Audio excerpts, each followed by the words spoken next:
So I've got a video today that I wasn't, particularly keen on making really, and I was kind of disappointed to make it. But I'm kind of making it because I'm curious to see if anyone out there has had the same experience and do they know a solution? What do they think of what I've found? And yeah, just be interested to know really.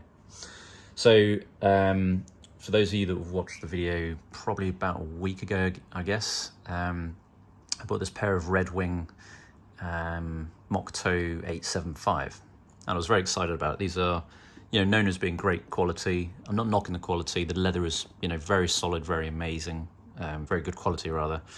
And, they've got a good reputation. After I bought these, I did actually then go back and I bought a pair of Iron Ranger as well. I haven't taken those out, haven't worn those, so I have no experience with them yet. I'll make a completely different video about it. So anyway, what happened was I probably wore, I haven't given up on these. You can see it's worn on the tongue. So first time I wore it, I went out probably for about 2 or 3 hours. And, I was traveling in Thailand at the time. So I was in Bangkok, walked around for about 3 hours, all over the city. And by the end of, after an hour and a half, 2 hours, I was in excruciating pain. So when I bought boots before, I've bought boots from, a dozen different brands from, R.M. Williams, Crockett & Jones, Churches, Doc Martens, just, loads and loads of different brands. So, I've got experience with buying and getting boots that fit correctly. So, anyway, what happened was I didn't get any, I'd expect to get kind of pain, if anywhere, probably the toe or at the side or maybe at the heel, the kind of common blister points you get when breaking in a boot. I didn't get any of those. The rest of the boot, perfect. Nothing at the front, no blisters or anything like that.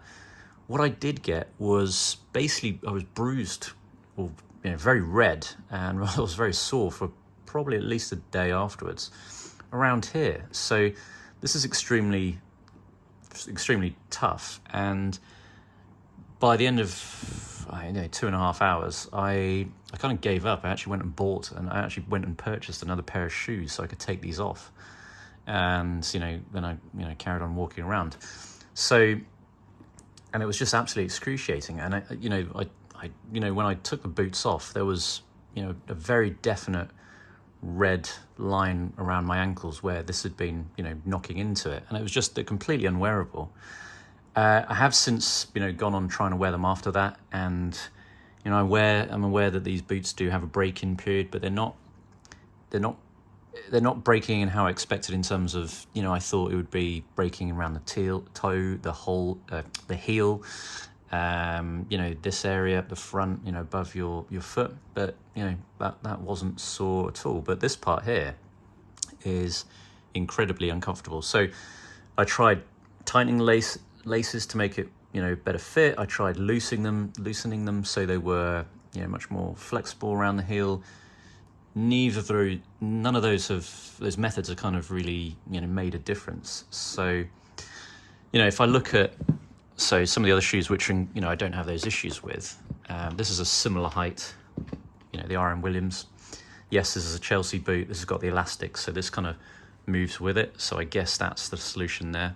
These are completely super comfortable. Basically, you could wear those all day, never have any issues. These ones are a little lower, I guess. So these are Churches. These are actually a James Bond shoe from Quantum of Solace. Very, very good shoe. These are incredibly comfortable. Never had an issue around here. Yes, it's much softer around here, and this has a much, tougher lining. And then if I take, recent pair I got, the Conistons, they're higher slightly, probably by an inch.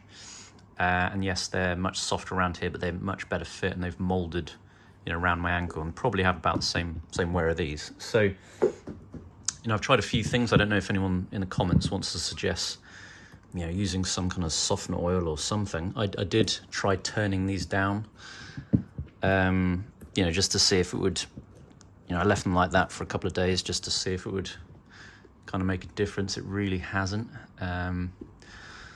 So yeah, if anyone is an owner of these Red Wings, then let me know if you've had the same, and if you did, then how did you get past it? Did you just persevere and keep on wearing them, and after weeks or months they just got better? And yeah, just to clarify again, I haven't had pain anywhere else. So in terms of the sizing, I'm confident they're the right size because they don't rub on the toe or side of my foot or heel or anywhere else. It's purely this very rigid bit around here. So yeah, let me know if you've experienced it and what you think. Thanks for watching.